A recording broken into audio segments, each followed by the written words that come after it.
This is Real Talk on Scene with Dr. Rick Merritt. We're back again, this time with love equals reciprocity. It's going to be real good. Don't go anywhere. Going to be back with you in a minute.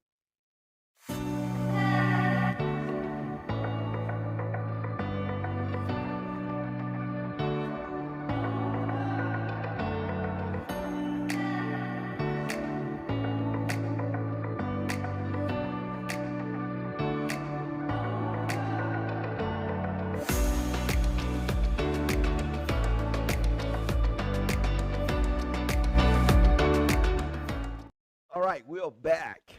And this time, we are with love equals reciprocity. That's a unique word, isn't it? Reciprocity. I want you to give your mind a little bit to what it means. It simply means to reciprocate, something that's coming back to you. When you think about love and you think about reciprocity or reciprocate, that which is coming back to me, how does that have an expression in our relationships? So, the first thing that we should get out of the way right away is the question, does love truly equals reciprocity? John chapter 15, verses 12 to 14, and verse 17 as well. I want you to listen to what Jesus says here. He says, "This is my commandment, that you love one another as I have loved you. Greater love has no man than this, that someone lay down his life for his friends." Verse 14 says, "You are my friends if you do what I command you." Verse 17, "These things I command you so that you will love one another." So think about that. Jesus says here, verse 14 is a little offsetting. "You are my friends if you do what I command you." That's the last thing we want to hear about in a relationship. That someone is requiring us to do something, whether we want to do it or not. Or, and then, if we don't do it, does that qualify whether we love them or don't? A little offsetting if you look at it in our modern time language. But the reality is, Jesus is saying, this is not about the relationship you have with other people. It's about the relationship you have with me. Because the relationship you have with me is going to determine how you love everyone else you're in relationship with. So that's pretty interesting. And it's a reality. Check out what Matthew chapter 7, verse 12 says. "Therefore, all things whatsoever you would that men should do to you, do ye even so to them. For this is the law and the prophets." So God is saying, Jesus is saying actually here in Matthew 7, that this is the law that was given. And this law was given to the children of Israel, to the Hebrews. It's from the Torah, the original word of God given to God's people, right? He says this law was given that you do unto others, and we have this saying, do unto others as you would have them do unto you. So if you want people to be kind, then be kind to them. Whatever you do to people, particularly in a relationship, is going to be reciprocated back to you. And that really is the reality of reciprocity. Reciprocity is a social norm that involves like kind or in kind exchanges between people. So let's break it down to the relationship. It is how we respond to one another in action, and our action should be equivalent to the action that we receive. It's usually positive, returning a favor for a favor, but it can also be negative, punishing the person that has done something negative to you. So this is why it's important, and once again in the gospel, that Jesus says in Luke 6:31, treat others the same way you want them to treat you. And that's simple. We grew up hearing that. We know that this is right. We learned this in home, particularly if you have siblings. We learned this from our parents. And I think sometimes it's hard in relationships to remember that simple concept. Do unto others as you would have them do unto you. Treat others the way you want to be treated. Be kind, and people typically will be kind to you. The problem with that is when we try to be kind according to what is kind to us, and the person that we are being kind to according to what is kind to us doesn't reciprocate back to us kindness because to them it wasn't kind for whatever reason. And then we get a little bit bent, a little bit twisted. Whoa, whoa, whoa. I didn't mean it that way. Why are you looking like that? Why are you acting like that? Why are you speaking that way? Right? And we get a little bit out of sorts with that because in our efforts, we think we've done something good, but yet we didn't receive something good back. And that can be challenging at times. But love, the Bible says, bears all things. It goes through a whole lot of mess and doesn't hold grudges. 1 Corinthians chapter 13 tells us this. It's called the love chapter. But when you think about, or when you really understand what's been said in that passage, God is not really demanding that we exemplify this image of love without fault. What he's saying is that this is how Jesus loves us. And this is why he's able to say in John chapter 15, if you love me, you'll keep my commandments. Because love covers a multitude of sin, right? And so it is not so much that our love is covering sin. It is God's love that is covering sin. And because of that, God is saying, listen, I have done so much for you on your behalf. I've helped you. I'm with you even when you're messy, even when you're doing all the unkind things. I don't leave you and leave you out there. I don't disregard you or treat you spiritedly. I don't do these things. I still embrace you. I try to find out how I can help you. And if I'm doing that for you, and if you love me, then when it comes to loving others the best that you can, even Peter says, dwell with all men the best you can in your ability. Be at peace with all people. And that means our relationship. Isn't it funny how we can be Christian-like in every other avenue, on our jobs, in school, in different places, but then when it comes to the real intimate or covenant relationships that we have a hard time acting like Christ because we take people for granted. And we don't understand that we are receiving, we are getting back in reciprocation what we have sown or what we have done or didn't do as an expression of love. So if you were been reading or you've been following me on Real Talk on Scene with Dr. Rick Merritt, there's 4 questions I put out there last week relating to whether love equals reciprocity, or does. It should. It always should. But the question is, does it? Number 1, the first question is, do I share all of myself in my relationship? So the person that's listening to that question goes, well, what does that really mean? How do I share all of myself in my relationship? Well, let me just clear the air a little bit so we don't get all out there and out of bounds about our thinking. The one way that you can be honest whether you share all of yourself in your relationship, particularly if it's a marriage relationship. If you're married, the one thing that you should not have individually, secrets. Secrets. That taboo word, secrets. Do you know it's been said that on average, most people have at least 13 secrets? 13. Imagine that. You have 13 secrets that you're not sharing with anyone, including your spouse. How crazy is that?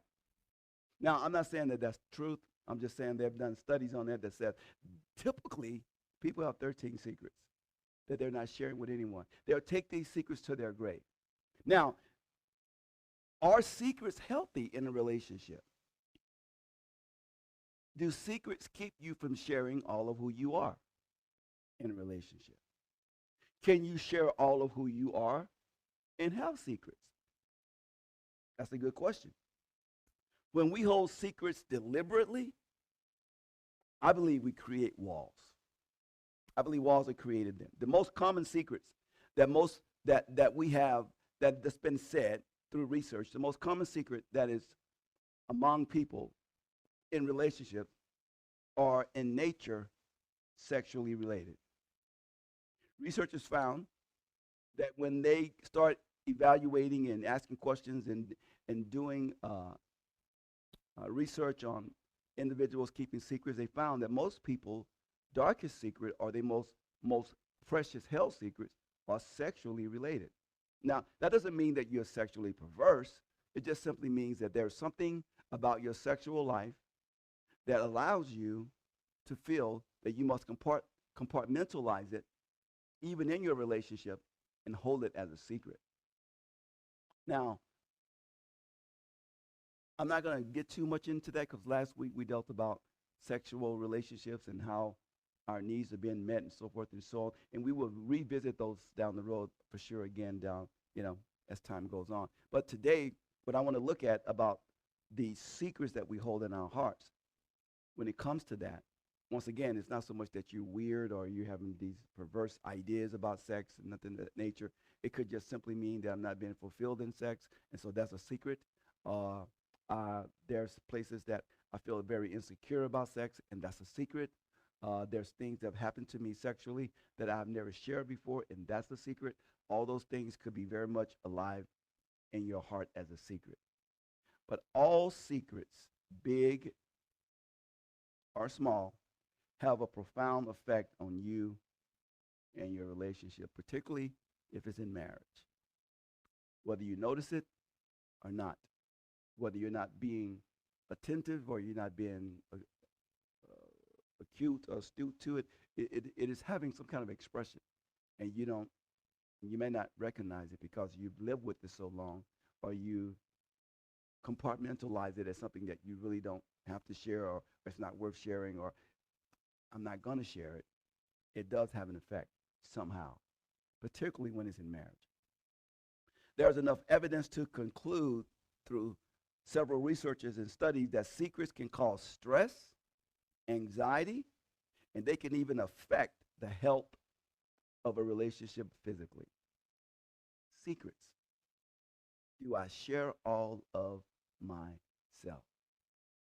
Now, if you're not sharing all of yourself and you have secrets, you hold secrets. Imagine your spouse having secrets. Imagine you finding out they have secrets. Imagine you having suspicions that they have secrets. How does that make you feel?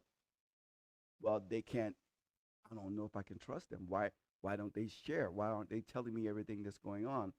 What is going on with secrets? Well, that's something that should be found out in a relationship, particularly in a marriage relationship, a covenant relationship, because secrets can end up being very unhealthy. So you need to answer that question. Do I share all of myself, or do I have secrets? Healthy relationships should have secrets that they have created with each other. Now, as a couple, if you have secrets, that's a healthy thing. That's a good thing. When you have individual secrets that are having an expression through you, psychologically, emotionally, physically, and spiritually, I can guarantee you, you are not sharing all of yourself. And this is something that in marriage that's required of us, to be open and to be honest, to be transparent, because in transparency and in honesty, there's support, there's healing, there's everything that you need. And when one spouse finds out that the other person has secret, it brings insecurity, it brings intimidation and suspicion into the relationship. So how then can love have healthy reciprocity in that relationship? Second question I put out there. Do I give what I expect to get back in my relationship? Other words, is there fairness in our relationship? That's something that you hardly ever think about because we don't think about fair. We think about what we are entitled to, what we owe, what's owed to us. We don't think about fairness. A healthy relationship should not be a one-way street, right? Let's look at it this way. You've heard the saying that good relationships are 50-50. He gets 50, she gets 50, which makes up the whole 100. That's the misnomer. It's not really true. Healthy relationships, if you're going to use the 50-50 concept, should be 60-60. And I say why. I suggest the 60-60 rule because each understands things, both man and woman. They understand things will not always be perfectly balanced because that's life. When is life ever really balanced perfectly? When is your relationship ever really perfectly balanced? When is it ever just harmony? Everything is cool. It goes the way, everything's going the way it's supposed to go, whether you're just you and your spouse or you have children or whatever, jobs, all type of things, life, events, activity, all things will get in front of your 50-50 concept to make you feel like either, okay, it's your turn to do the dishes, your turn to do the dishes. I know you worked hard. I know you put in 14 hours, and I know you've done these things, but it's your turn to do the dishes, and it's my turn to fold the clothes. And the kitchen is a mess. You need to hold up your end of the bargain. So it's not always like that, right? So in a good relationship, when it's 60-60, in a true partnership, you will work together as a team to make sure that things are taken care of. Picking up the slack of the other when things aren't falling exactly in place, when things are not always at harmony. So for a support system to be a true symbolic system, and that's what all relationships should be, it needs to be a two-way street. And this is why I said the 60-60 rule must take place. You must be willing to go beyond your part in order to make it work, in order to be fair to your spouse, in order to consider them when life is not balanced. That's what it takes. So what if you see it this way? I'm giving 50-50 in this relationship. So the question is this: what are you giving 50% to, and what are you giving 50% of? Are you giving 50% to your spouse, or are you giving 50% to the health of the relationship? Two different things. Because we never see it that way. We always see, well, I'm helping her or I'm helping him, and this is the deal that we made, so I'm giving 50% to, but what am I giving 50% of? Am I giving 50% of my time, of my effort, of my attention? And am I giving it to my spouse because he or she is going to bug me to death or make me feel guilty if I don't? Or am I giving it for the sake of the relationship so that the relationship is healthy? That's a good question. So I'm giving 50%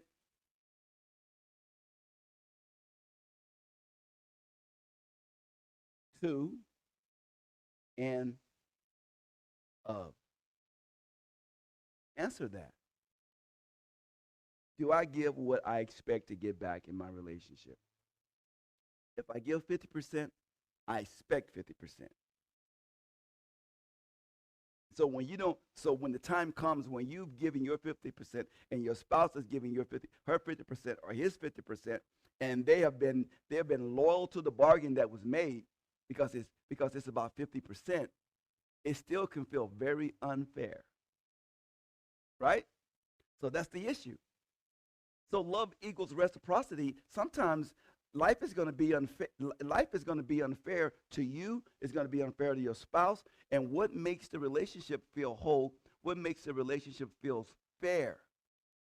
Is when you're willing to go beyond that for the sake of the relationship, not just to hold your spouse accountable, but for the sake of the relationship. If I do this for him, if I do this for her, I'm doing this for the relationship. It's keeping the relationship healthy because what is happening inside her mind, her heart, her her mind, his mind is really determining how healthy that relationship really is. Reciprocity. It's a powerful thing. Equality and fairness. Relationships requires fairness over equality. Equality is not always the thing that's going to make your relationship healthy. Fairness is what's going to make it healthy. When you're able to look at your spouse and say, in all fairness, even though I've given 50%, this is what's going to make the relationship healthy. To help, to give, again, beyond my 50. And not to hold the person in contempt, and not to hold the person in debt because you gave more today or this week than they gave, and so forth and so on. And so, is it love that you're giving to and for, or is it something different? We need to start asking ourselves that question. What is needed for me to maintain a support system that is fair to our relationship? All right? Okay. Do I get what I expect back in my relationship? Number 3, am I invested, which means devoted with my love in this relationship? Or do I have a sense of entitlement with my love in this relationship? Which means, am I only permitted because I'm entitled to do this much? I'm authorizing myself to only give back this much because I deserve more. You'd be surprised how often the time this become a challenge in relationships because they feel that, okay, I'm devoted to this relationship, but I'm in this relationship with a person that's entitled. They're only devoted, or they're only in this relationship because they feel entitled because they call me husband or call me wife. So they have made stands where they entitle things from me because the Word of God says that you must do this, but yet they don't go out of their way to be invested to show that they're devoted in this relationship for the sake of making the relationship healthy. They're keeping debt. You know, I call this the debtor relationship, where you're only happy as long as someone is in debt to you, but you can keep them in a place where you can always say, you owe me, you owe me, you owe me. That's the entitled mindset. Ask yourself, am I invested or am I entitled? Number 4, do I elevate or frustrate with my words in this relationship? Do I elevate? Which means, do I uplift with my words? Or do I frustrate, which means, do I irritate and discourage with my words? Because this is the bulk of a lot of arguments inside of relationships. This is it. The way we use our words. And words, when it comes to communication, is only 7% of communication. Imagine that. Words are only 7% of communication. Body language, voice fluctuation, facial frowning, all those things communicate way more than what you're saying with your words. Words are only 7% of how you communicate. And so if words are only 7% of how you communicate, how much more should you elevate, should you leverage that percentage to make the relationship healthy? I know couples, I've heard one lady say, he never talks to me face to face, he just turns his back towards me. I can't even relate to that. That body language is saying, I don't have time for this, or you're not important to me. Anytime we turn our back on the person that we're trying to have conversation with, that is horrible. Or we get up and leave the room while they're talking. Or we're sitting there scowling and making faces like, I really don't want to sit here and talk to you about this. That's communicating more than what you could ever communicate with your words. And yet, you still use your words to tear people down. Words have put people in hurt lockers that create in them personal triggers. The reason why you guys argue and fuss every time you come to a conversation is because you've conditioned each other to be hurt in conversation. And so when you sit down to talk, you're already ready to argue because you argue every time you have a conversation. And now the person that is, now both of you are really hurt by the words that have been spoken in the past, and you are reaping there, and there's a reciprocation. One person has to speak louder and speak more than the other because they feel they're not being heard. And then if they don't get everything in that they need to say, eventually the one person that they feel is going to get rude or get rude by hurting, they want to say everything they got to say so they can escape before that part even happens. Because you're conditioning each other with the words that you use. When we're not careful with our words, we're telling the person that we're triggering, and we know how to push buttons. And when we do that, you know what we're telling them with our words? You deserve this. You deserve this. I know it's hurting you, but you deserve this. How often do I hear that? Do I see that? All because of words. Listen to what Ephesians 4:29 says. Do not let unwholesome, which means foul, profane, or worthless, vulgar words ever come out of your mouth, but only such speech as is good for building up one another according to the need and the occasion, so that it will be a blessing to those who you speak to. I want to close with this illustration. In 1952, there was a bad fog in London, killed over 12,000 people. This fog. Come to find out that this fog was created because of the winter of that season by the cheap coals that they use to heat themselves in their homes.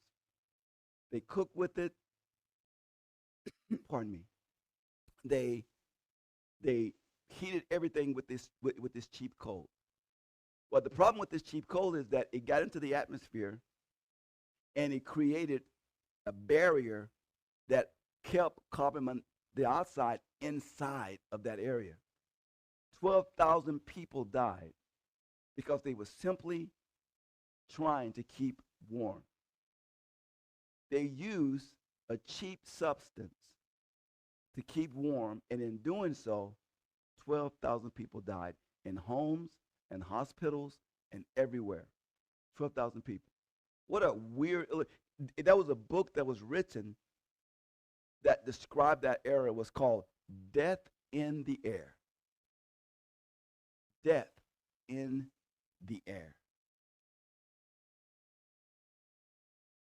Our words can produce death in the air. And while you're trying to warm yourself to win an argument, or you're trying to warm yourself without considering how you're impacting your spouse, you could be letting something deadly into the air that is destroying your relationship. So first, we see that reciprocity is a command from Jesus. If you love me, you'll understand that you need to love others, particularly the ones I put in your life. There must be a foundation or a standard that rules beyond our personal feelings and our experience to make us say, yes, love equals reciprocity. I give you what I want to get back. I hope this helped you. God bless you. Until the next time, let's keep it real.